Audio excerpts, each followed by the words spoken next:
जय श्री राधे। पूज्य श्री सद्गुरुदेव भगवान के चरणों में प्रणाम। संत भगवान कहते हैं, मानव जीवन सुदुर्लभ से भी सुदुर्लभ है। भगवान जीव को मनुष्य का जन्म तभी देते हैं जब उस पर अति कृपा होती है।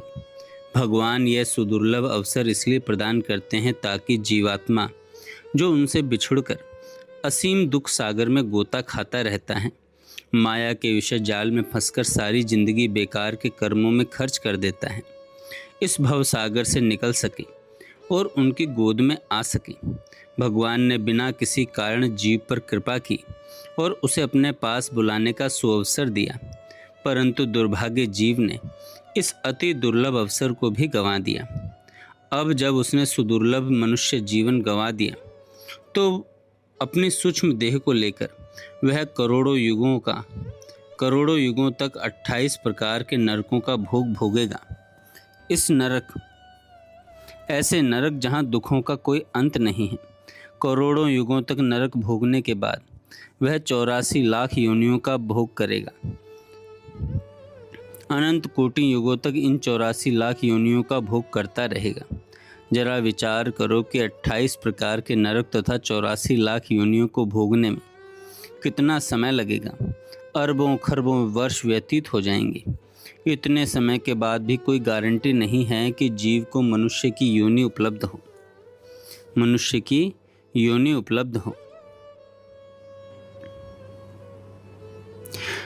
देखो, याद रखो कि भगवान न तो योग से, न तपस्या से, न शुभ कर्मों से व न तीर्थाटन से आकर्षित होते हैं। भगवान केवल मात्र भगवत नाम की शरणागति रूपी भक्ति से दृष्टिगोचर होते हैं। किसी सच्चे नाम निष्ठ की शरणागति में होना परम आवश्यक है। जब किसी सच्चे हरिनाम निष्ठ संत की प्राप्ति होती है तो संसार से पूरा वैराग्य हो जाता है। तभी भगवान से प्यार होता है। जब पूर्ण रूप से भगवान से सच्चा प्रेम हो जाता है तो भगवान जैसी शक्ति स्वतः ही उदय हो जाती है और भक्त अष्ट सिद्धि व नवनिधियों का भंडारी बन जाता है।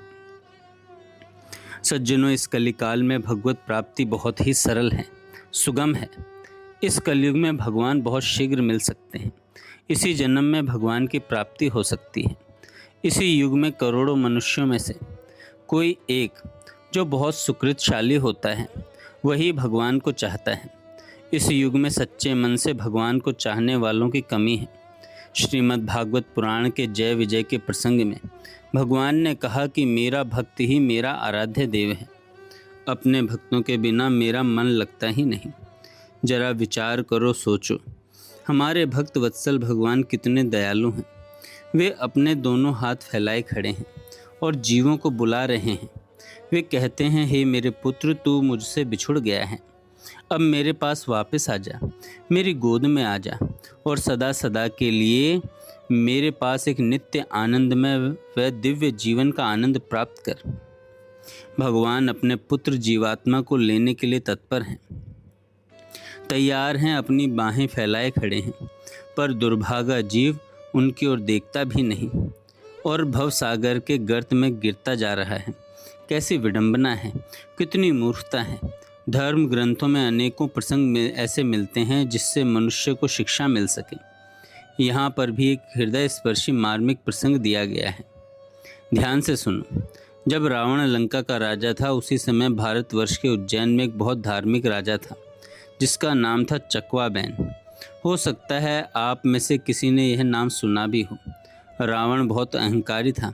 उसने अपने बल से सभी राजाओं को हराकर अपने अधीन कर रखा था, पर चकवाबैन से मिलने का उसे अभी तक अवसर नहीं मिला था। रावण उस राजा को भी जीतकर अपने अधीन करना चाहता था, इसलिए उसने अपने एक बहुत ही विश्वास पात्र मंत्री को राजा चकवाबैन के पास भेजा और पूछा कि क्या वह रावण से युद्ध करना चाहता है।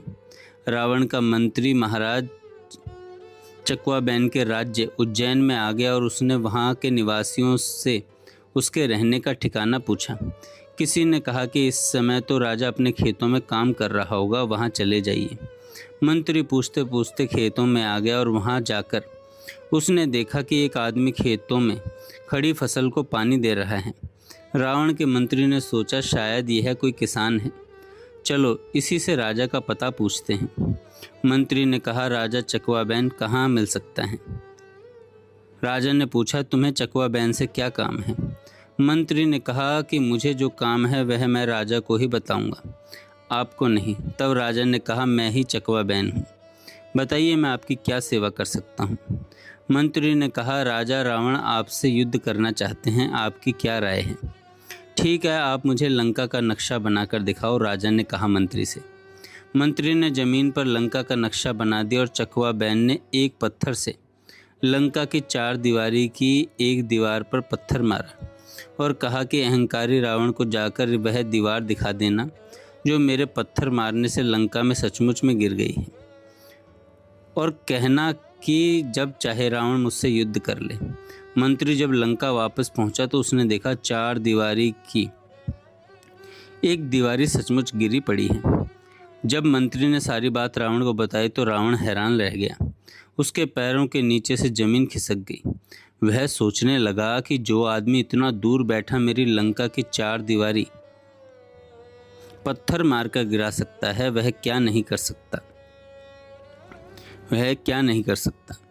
यदि इस प्रसंग को ध्यान से देखा जाए तो समझ आ जाएगा कि जिसने भगवत शरण ले ली उसमें अतुलित शक्ति आ जाती है। चकवाबैन भगवान का भक्त था और सच्चे मन से अपनी प्रजा का पालन करता था। राजा होते हुए भी अपने खेतों में काम करते हुए अपने परिवार का पालन पोषण करता था।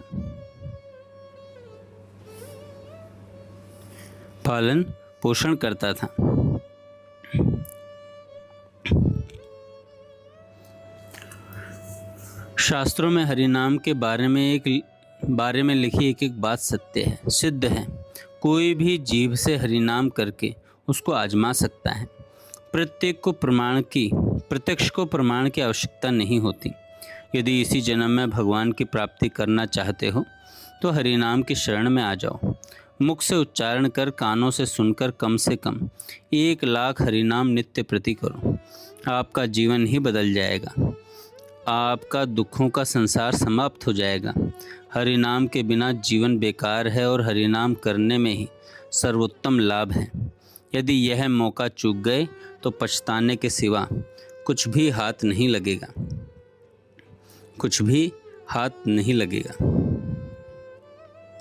जय श्री राधे।